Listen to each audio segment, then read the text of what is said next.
हरे कृष्ण। ओं नमो भगवते वासुदेवाय। ओं नमो भगवते वासुदेवाय। ओं नमो भगवते वासुदेवाय। नारायणं नमस्कृतं नरं चैव नरोत्तमं देवीं सरस्वतीं व्यासं ततो जयमुदीरये।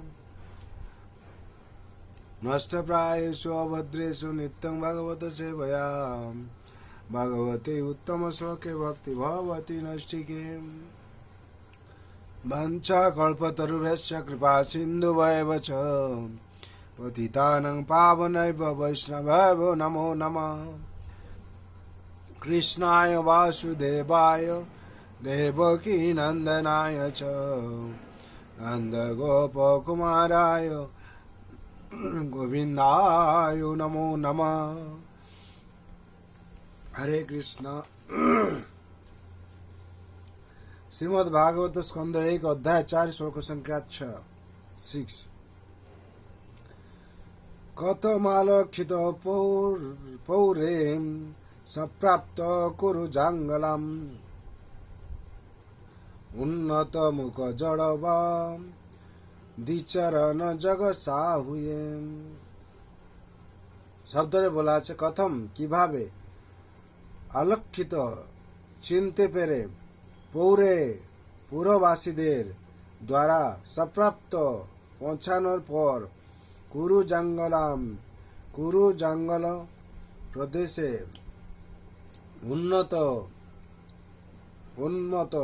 উন্মাদ মুখ জড়ের মতো বিচরণ করতে করতে গজ সাহয়ে হস্তিনাপুরে। শব্দ অনুবাদে বলা হচ্ছে কুরু এবং জাঙ্গল প্রদেশে উন্মাদ মুখ এবং জড়ের মতো বিচরণ করে তিনি যখন হস্তিনাপুরে আধুনিক দিল্লি নগরে প্রবেশ করলেন, তখন পুরবাসীরা ব্যাসদেব তনয় শ্রীল সুখদেব গোস্বামীকে কিভাবে চিনতে পারলেন। তাৎপর্য: আধুনিক দিল্লি নগরী পূর্বে হস্তিনাপুর নামে পরিচিত ছিল, কেননা মহারাজ হস্তি সেই নগর প্রতিষ্ঠা করেছিলেন। সুখদেব গোস্বামী তার পিত্রালয় পরিত্যাগ করার পর উন্মাদের মতো ইতস্তত বিচরণ করছিলেন এবং তাই পুরবাসীদের পক্ষে তার অতি উন্মত অবস্থার কথা বুঝতে পারা অত্যন্ত কঠিন ছিল। চোখ দিয়ে দেখে সাধুকে চেনা যায় না, তাকে চিনতে হয়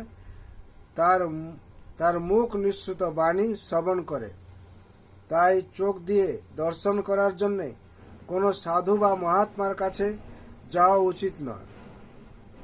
তার কাছে যাওয়া উচিত তার মুখের কথা শোনার জন্যে। কেউ যদি সাধুর উপদেশ শুনতে প্রস্তুত না থাকে, তাহলে কেবল সাধুকে দর্শন করে কোনো লাভ হয় না।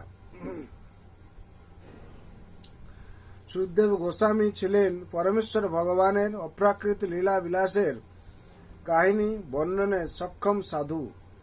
তিনি জনসাধারণের মনোরঞ্জনের কোনো রকম প্রয়াস করেননি। তাকে চেনা গিয়েছিল যখন তিনি শ্রীমদ্ ভাগবতের কীর্তন করতে শুরু করেন। তিনি জাদুকরের ভেলকিবাজি দেখাবার প্রচেষ্টা করেননি। বাহ্যিক দৃষ্টিতে তাকে দেখে মনে হয়েছিল যেন জড় মুখ এবং উন্মাদ, কিন্তু প্রকৃতপক্ষে তিনি ছিলেন সর্বশ্রেষ্ঠ মহাত্মা। হরি বল। এখানে 6 নম্বর শ্লোকের তাৎপর্য সম্পূর্ণ হলো। বিশেষ করে সুখদেব গোস্বামীর কথা বর্ণনা করা হচ্ছে।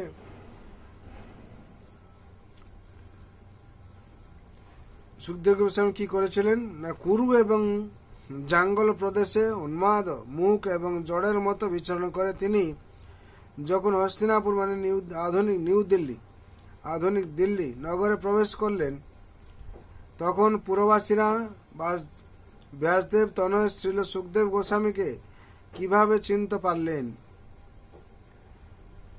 এখানে চীনের কথা কিরকম ভাবে চিনতে পেরেছেন তাই কথা বলা হচ্ছে। আধুনিক দিল্লি নগরী পূর্বে হস্তিনাপুর নামে পরিচিত ছিল, কেননা মহারাজ হস্তি সেই নগর প্রতিষ্ঠা করেছিলেন। সুখদেব গোস্বামী তার পিত্রালয় পরিত্যাগ করার পর উন্মাদের মতো ইতস্তত বিচরণ করছিলেন, এবং তাই পুরবাসীদের পক্ষে তার প্রতি উন্মত অবস্থার কথা বুঝতে পারা অত্যন্ত কঠিন ছিল। তার জন্য এখানে উদাহরণ দেওয়া হচ্ছে, সাধুকে চিনতে গেলে চোখ দিয়ে দেখে সাধুকে চেনা যায় না, তাকে চিনতে হয় তার মুখ নিঃসৃত বাণী শ্রবণ করে। তাই চোখ দিয়ে দর্শন করার জন্যে কোনো সাধু বা মহাত্মার কাছে যাওয়া উচিত নয়। তার কাছে যাওয়া উচিত তার মুখের কথা শোনার জন্যে। মুখের কথা সাধু সাধনা করবে এবং ভগবানকে ভালোবাসবে, ভগবানের সেবা করবে এবং ভগবানের নির্দেশ, শাস্ত্রের নির্দেশ মতো চলবে। আর সেই সাধু ভগবানের দাসত্ব স্বীকার করবে। আর সংসারে যে ভগবানের দাসত্ব স্বীকার করেছে, যে ভগবানের অনুশাসন চলছে, সেই সাধু। আর সবসময় তপস্যার মধ্যে থাকবে। কেন আমাদের বৈদিক শাস্ত্র যা আছে তা সমাপ্ত করা অসম্ভব। তার জন্য সাধু সবসময় তার সাধনার মধ্যে থাকবে। কি করে ভগবত কথা শিখবে, কি করে ভগবানকে আরও ভালোবাসা যায়, কি করে ভগবানকে আরও সেবা করা যায়, কি করে ভগবানের ভক্তকে আরও ভালোবাসা যায়, তাদের সেবা করা যায়, সাধুর মনের মধ্যে সবসময় ভাবনা থাকবে। আর সাধু শাস্ত্র আর গুরুর বাক্য এক হবে। গুরু যা বলবেন শাস্ত্রে থাকবে, সাধু যা বলবেন শাস্ত্রে থাকবে। আর সাধু গুরু বৈষ্ণব সবাই শাস্ত্রমুখী হয়ে চলবে, তাহলে সাধু। যদি শাস্ত্রের কথা নেই, শাস্ত্র অনুশাসন পালন করছে না, সে সাধু হতে পারে না। কেন শাস্ত্র ছড়া সাধুত্ব কিংবা সাধুভাব আসতেই পারে না। ভগবানের অনুশাসন যদি আমরা পালন না করি, ভগবানকে না মানি, তাহলে আমরা সাধু হতে পারবো না। সাধু মানে শাস্ত্রকে অবলম্বন করে চলতে হবে। শাস্ত্রে যা যা বলা আছে সেইটাকে অবলম্বন করে চলতে হবে, চেষ্টা করতে হবে। তার জন্য আমরা এই সংসারে শান্তি পেতে পারবো, আর জন্ম মৃত্যু জরা ব্যাধি চক্র থেকে মুক্তি পেতে পারবো। তার জন্যে আমাদের দাসত্ব স্বীকার করতে ভগবান চরণে। যদি আমরা দাসত্ব স্বীকার করি, আমাদের সার্বিক মঙ্গল হবে। তার জন্য ভগবান আতুল চরণে সবার জন্য আমি প্রার্থনা করছি, সবাই আপনারা ভগবানের দাসত্ব স্বীকার করুন, তাহলে সংসারে আনন্দ পাবেন, আর এই জন্ম মৃত্যু জরা ব্যাধি চক্র থেকে মুক্তি পাবেন।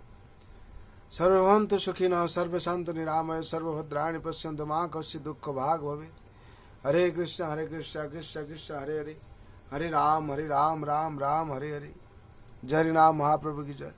जय जगतगुरु शिल प्रभुपाद की जय। श्री गुरु महाराज की जय। श्रीमद् भगवद गीता अथात की जय। श्रीमद् भागवत महापुराण की जय। अनंत कोटि वैष्णव भक्त वृंद की जय। उपस्थित भक्त वृंद की जय। प्रेम से खुश कृष्ण चैतन्य प्रभु नित्यानंद श्री अद्वैत गदाधर शिवासादि गौर भक्त वृंद की जय। निताय गौर प्रेमानंदे हरि हरि बोल, हरि हरि बोल, हरि हरि। हरे कृष्ण कृष्ण कृष्ण हरे हरे, हरे राम राम राम हरे हरे। जय हरि नाम महाप्रभु की जय। निताय गौर प्रेमानंदे अनंत कोटि वैष्णव भक्त वृंद की जय। उपस्थित भक्त वृंद निताय गौर प्रेमानंदे हरि हरि बोल, हरि बोल।